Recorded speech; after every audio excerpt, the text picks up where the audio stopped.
بسم اللہ الرحمن الرحیم۔ حکیم لقمان رحمۃ اللہ علیہ کا نام تو بچپن سے ہی سنتے چلے آ رہے ہیں، کیونکہ اللہ تعالیٰ نے ان کے نام سے قرآن کریم میں ایک سورت نازل فرمائی ہے جس کی قیامت تک تلاوت ہوتی رہے گی انشاءاللہ۔ لیکن بہت کم لوگ اس بات سے واقف ہیں کہ حضرت حکیم لقمان کون تھے۔ اللہ تعالیٰ نے ان کے نسل، خاندان اور زمانہ کے بارے میں تو اپنے کلام میں کوئی ذکر نہیں کیا، لیکن ان کے حکیمانہ اقوال کا ذکر فرمایا ہے۔ تاہم قدیم تاریخ اس بات کی گواہی دیتی ہے کہ اس نام کا ایک شخص سرزمین عرب پر موجود تھا، البتہ ان کی شخصیت اور نسب کے بارے میں اختلاف پایا جاتا ہے۔ ایک روایت کے مطابق وہ حضرت ایوب علیہ السلام کے بانجے یا خالہ زاد بھائی تھے، جبکہ دوسری روایت سے حضرت داؤد علیہ السلام کا ہم اثر ہونا معلوم ہوتا ہے۔ اکثر مورخین کی رائے ہے کہ حکیم لقمان رحمۃ اللہ علیہ افریقی النسل تھے اور عرب میں ان کی آمد بحیثیت غلام ہوئی تھی۔ جمہور علماء کا اتفاق ہے کہ حکیم لقمان نبی نہیں تھے اور نہ ان پر وحی نازل ہوئی، کیونکہ قرآن و حدیث میں کسی بھی جگہ کوئی ایسا اشارہ موجود نہیں جو حکیم لقمان کے نبی یا رسول ہونے پر دلالت کرتا ہو۔ غرض کہ اللہ تعالیٰ نے حکیم لقمان کو نبوت عطا نہیں کی، مگر حکمت و دانائی سے وافر حصہ دیا۔ روایات میں آتا ہے کہ آپ صورت و شکل کے اعتبار سے اچھے نہیں تھے، جیسا کہ مشہور تابعی حضرت سعید بن مسیب رحمۃ اللہ علیہ نے ایک حبشی سے کہا تھا کہ تو اس بات سے دل گیر نہ ہو کہ تو کالا حبشی ہے، اس لیے کہ حبشیوں میں 3 آدمی دنیا کے بہترین انسان ہوئے ہیں، حضرت بلال حبشی رضی اللہ تعالیٰ عنہ، حضرت عمر فاروق رضی اللہ تعالیٰ عنہ کا غلام مہجہ اور حکیم لقمان رحمۃ اللہ علیہ۔ غرض کہ حکیم لقمان کے حالات زندگی اور زمانہ میں اختلاف کے باوجود پوری دنیا ان کو ایک مشہور شخصیت تسلیم کرتی ہے۔ جاہلیت کے متعدد شعراء نے بھی ان کا تذکرہ کیا ہے۔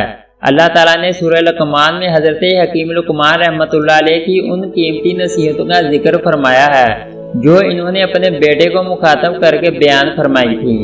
یہ حکیمانہ اقوال اللہ تعالیٰ نے اس لیے قرآن کریم میں نقل کیے ہیں تاکہ قیامت تک آنے والے انسان ان سے فائدہ اٹھا کر اپنی زندگی کو خوب سے خوب تر بنا سکیں اور ایک اچھا معاشرہ وجود میں آ سکے۔ پہلی نصیحت شرک سے دوری ہے۔ سب سے پہلی حکمت عقائد کی درستگی کے متعلق ہے۔ اے میرے بیٹے، اللہ کے ساتھ شرک نہ کرنا۔ یقین جانو شرک بہت بڑا ظلم ہے، یعنی اللہ تعالیٰ ہی پوری کائنات کا خالق و مالک و رازق ہے اور اس کے ساتھ کسی غیر اللہ کو شریک عبادت نہ کرنا۔ اس دنیا میں اس سے بڑا ظالم نہیں ہو سکتا کہ اللہ تعالیٰ کی کسی مخلوق کو اس کے برابر ٹھہرایا جائے۔ یہی وہ پیغام ہے جس کی دعوت تمام انبیاء و مرسل نے دی کہ معبود حقیقی صرف اور صرف اللہ تعالیٰ ہے، وہی پیدا کرنے والا، وہی رزق دینے والا ہے اور پوری دنیا کے نظام کو تنہا وہی چلانے والا ہے، اس کا کوئی شریک نہیں۔ ہم سب اس کے بندے ہیں اور ہمیں صرف اسی کی عبادت کرنی چاہیے۔ وہی مشکل کشا، حاجت روا اور ضرورتوں کو پورا کرنے والا ہے۔ دوسری نصیحت، اللہ کا علم ہر چیز پر محیط ہے۔ حکیم لقمان کی دوسری نصیحت اپنے بیٹے کو یہ تھی کہ اس کا یقین رکھا جائے کہ آسمان و زمین اور اس کے اندر جو کچھ ہے اس کے ایک ایک ذرہ سے اللہ جل شانہ اچھی طرح واقف ہے، کوئی چیز بھی اس سے مخفی نہیں، اس پر اس کی قدرت بھی کامل ہے۔ کوئی چیز کتنی بھی چھوٹی سے چھوٹی ہو جو عام نظروں میں نہ آ سکتی ہو، اسی طرح کوئی چیز کتنی ہی دور دراز پر ہو، اسی طرح کوئی چیز کتنے ہی اندھیروں اور پردوں میں ہو، اللہ تعالیٰ کے علم و نظر سے نہیں چھپ سکتی۔ غرض کہ ہم دنیا کے کسی بھی میدان میں ہوں، تجارت کر رہے ہوں، درس و تدریس کی خدمات انجام دے رہے ہوں، ملازمت کر رہے ہوں، قوم و ملت کی خدمت کر رہے ہوں، لیکن ہمیں ہمارے ماں باپ اور کائنات کو پیدا کرنے والا ہماری زندگی کے ایک ایک لمحہ سے پوری طرح واقف ہے اور ہمیں مرنے کے بعد اس کے سامنے کھڑے ہو کر زندگی کے ایک ایک پل کا حساب دینا ہے۔ اگر ہم نے کسی سے چھپ کر رشوت لی ہے یا کسی شخص پر ظلم کیا ہے یا کسی غریب کو ستایا ہے یا کسی کا حق مارا ہے تو ممکن ہے کہ ہم دنیا والوں سے بچ جائیں، لیکن اللہ تعالیٰ کی عدالت میں اندھیر نہیں اور ہمیں اس کا ضرور حساب دینا ہوگا۔ تیسری نصیحت نماز قائم کرنا ہے۔ حکیم لقمان نے اپنے بیٹے کو نصیحت کرتے ہوئے یہ بھی فرمایا، بیٹا نماز قائم کرو۔ نماز ایمان کے بعد اسلام کا اہم ترین رکن ہے۔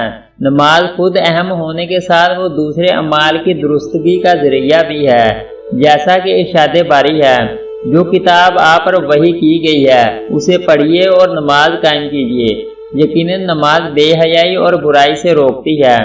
نماز میں اللہ تعالیٰ نے یہ خاصیت و تاثیر رکھی ہے کہ وہ نمازی کو گناہوں اور برائیوں سے روک دیتی ہے، مگر ضروری ہے کہ اس پر پابندی سے عمل کیا جائے اور نماز کو ان شرائط و آداب کے ساتھ پڑھا جائے جو نماز کی قبولیت کے لیے ضروری ہیں۔ جیسا کہ حدیث میں ہے کہ ایک شخص نبی اکرم کی خدمت میں آیا اور کہا کہ فلاں شخص راتوں کو نماز پڑھتا ہے مگر دن میں چوری کرتا ہے، تو نبی اکرم نے فرمایا کہ اس کی نماز عن قریب اس کو اس برے کام سے روک دے گی، لہذا ہمیں نمازوں کا اہتمام کرنا چاہیے۔ چوتھی نصیحت اصلاح و معاشرہ کے لیے کوشش کرنا ہے۔ حکیم لقمان اپنے بیٹے کو نصیحت کرتے ہوئے آگے فرماتے ہیں، اپنی ذات سے اللہ اور اس کے رسول کی اطاعت کے ساتھ معاشرے کی اصلاح کی کوشش کرتے رہنا، یعنی اس بات کی فکر کرنا کہ سارے انسان اللہ کو مان کر زندگی گزارنے والے بن جائیں۔ امر بالمعروف اور نہی عن المنکر کی ذمہ داری کو اللہ تعالیٰ نے قرآن کریم میں بار بار بیان کیا ہے۔ سورہ توبہ کی آیت نمبر 71 میں اللہ تعالیٰ نے بیان فرمایا ہے کہ اے ایمان والے مرد اور ایمان والی عورتیں ایک دوسرے کے معاون و مددگار ہیں۔ ان کے 4 اوصاف ہیں، اچھائیوں کا حکم کرتے ہیں اور برائیوں سے روکتے ہیں، نماز قائم کرتے ہیں، زکوٰۃ ادا کرتے ہیں، اللہ اور اس کے رسول کی اطاعت کرتے ہیں۔ یعنی جس طرح ہر مومن پر اللہ اور اس کے رسول کی اطاعت کرنا، نماز قائم کرنا اور زکوٰۃ ادا کرنا ضروری ہے، اسی طرح اچھائیوں کا حکم کرنا اور برائیوں سے روکنا ہر ایمان والے کے لیے ضروری ہے، اگرچہ ہر شخص اس اطاعت کے مطابق ہی امر بالمعروف اور نہی عن المنکر کا مکلف ہے۔ 5ویں نصیحت حالات پر صبر کرنا ہے۔ اپنے ساتھ دوسروں کی اصلاح کی کوشش کرنا ایسا عمل ہے کہ اس کی پابندی میں خاصی مشقت برداشت کرنا پڑتی ہے۔ اس پر ثابت قدم رہنا آسان نہیں، خصوصاً امر بالمعروف اور نہی عن المنکر کی خدمت کا صلہ دنیا میں عموماً عداوتوں اور مخالفتوں سے ملتا ہے۔ اس لیے حکیم لقمان نے اس کے ساتھ یہ وصیت بھی فرمائی، دین پر چلنے اور اس کو دوسروں تک پہنچانے میں جو مشکلات سامنے آئیں ان پر صبر کرنا، جیسا کہ سورۃ العصر میں اللہ تعالیٰ زمانے کی قسم کھا کر ارشاد فرماتا ہے کہ تمام انسان خسارے اور نقصان میں ہیں مگر وہ لوگ جو اپنے اندر 4 صفات پیدا کر لیں، ایمان لائیں، نیک اعمال کریں، محض اپنی انفرادی اصلاح و فلاح پر قناعت نہ کریں بلکہ امت کے تمام افراد کی بھی کامیابی کی فکر کریں، دین پر چلنے اور اس کو دوسروں تک پہنچانے میں جو مشکلات آئیں ان پر صبر کریں۔ حکیم لقمان اپنے بیٹے کو نصیحت کرتے ہوئے فرماتے ہیں، لوگوں کے سامنے تکبر سے اپنے گال مت پھیلاؤ، یعنی لوگوں سے ملاقات اور ان سے گفتگو کے وقت ان سے منہ پھیر کر گفتگو نہ کرو، جو ان سے اعراض کرنے اور تکبر کرنے کی علامت اور اخلاق شریفانہ کے خلاف ہے۔ اللہ تعالیٰ اپنے نبی کے متعلق قرآن کریم میں ارشاد فرماتا ہے، یقیناً تم اخلاق اعلیٰ درجے پر ہو۔ حضرت عائشہ رضی اللہ تعالیٰ عنہ سے جب رسول اللہ صلی اللہ علیہ وآلہ وسلم کے اخلاق کے متعلق سوال کیا گیا تو انہوں نے فرمایا، آپ کا اخلاق قرآنی تعلیمات کے عین مطابق تھا۔ حضور اکرم صلی اللہ علیہ وآلہ وسلم نے ارشاد فرمایا، مجھے بہترین اخلاق کی تکمیل کے لیے بھیجا گیا ہے۔ غرض کے حکیم لقمان کی اپنے بیٹے کی نصیحتوں کو اللہ تعالیٰ نے قرآن کریم میں ذکر کر کے پوری انسانیت کو یہ پیغام دیا کہ ہمیں تمام انسانوں کے ساتھ اچھے اخلاق پیش کرنے چاہیے۔ نیز رسول اللہ صلی اللہ علیہ وآلہ وسلم نے ارشاد فرمایا، جو بندہ درگزر کرتا ہے اللہ تعالیٰ اس کی عزت بڑھاتا ہے، اور جو بندہ اللہ کے لیے عاجزی اختیار کرتا ہے اللہ تعالیٰ اس کا درجہ بلند کرتا ہے۔ حکیم لقمان اپنے بیٹے کو نصیحت کرتے ہوئے فرماتے ہیں، زمین پر اتراتے ہوئے مت چلو، یعنی زمین کو اللہ تعالیٰ نے سارے عناصر سے پست و افتادہ بنایا ہے، تم اسی سے پیدا ہوئے، اسی پر چلتے پھرتے ہو، اپنی حقیقت کو پہچانو۔ اترا کر چلنا غرور کرنے والوں کا طریقہ ہے۔ اس کے بعد اللہ تعالیٰ فرماتا ہے یقین جانو اللہ کسی اترانے والے شیخی باز کو پسند نہیں کرتا۔ حضور اکرم صلی اللہ علیہ وآلہ وسلم نے ارشاد فرمایا جس شخص کے دل میں ذرا برابر بھی تکبر ہوگا وہ جنت میں نہیں جائے گا۔ ایک شخص نے عرض کیا یا رسول اللہ صلی اللہ علیہ وآلہ وسلم، آدمی چاہتا ہے کہ اس کا لباس اچھا ہو اور اس کا جوتا عمدہ ہو۔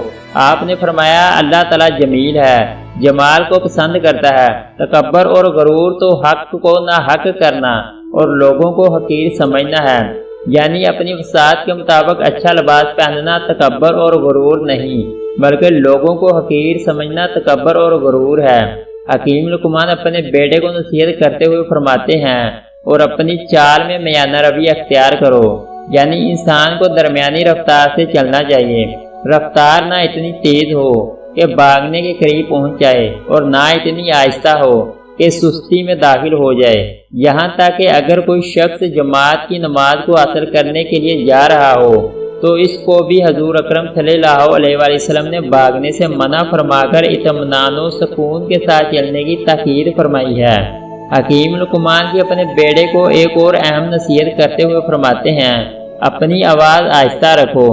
آہستہ آواز رکھنے سے مراد یہ نہیں کہ انسان اتنا آہستہ بولے کہ سننے والے کو دقت پیش آئے، بلکہ مراد یہ ہے کہ جن کو سنانا مقصود ہے ان تک تو آواز وضاحت کے ساتھ پہنچ جائے، لیکن اس سے زیادہ چیخ چیخ کر بولنا اسلامی آداب کے خلاف ہے۔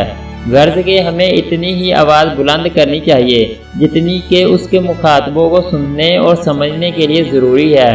بے شک سب سے بری آواز گدھے کی آواز ہے۔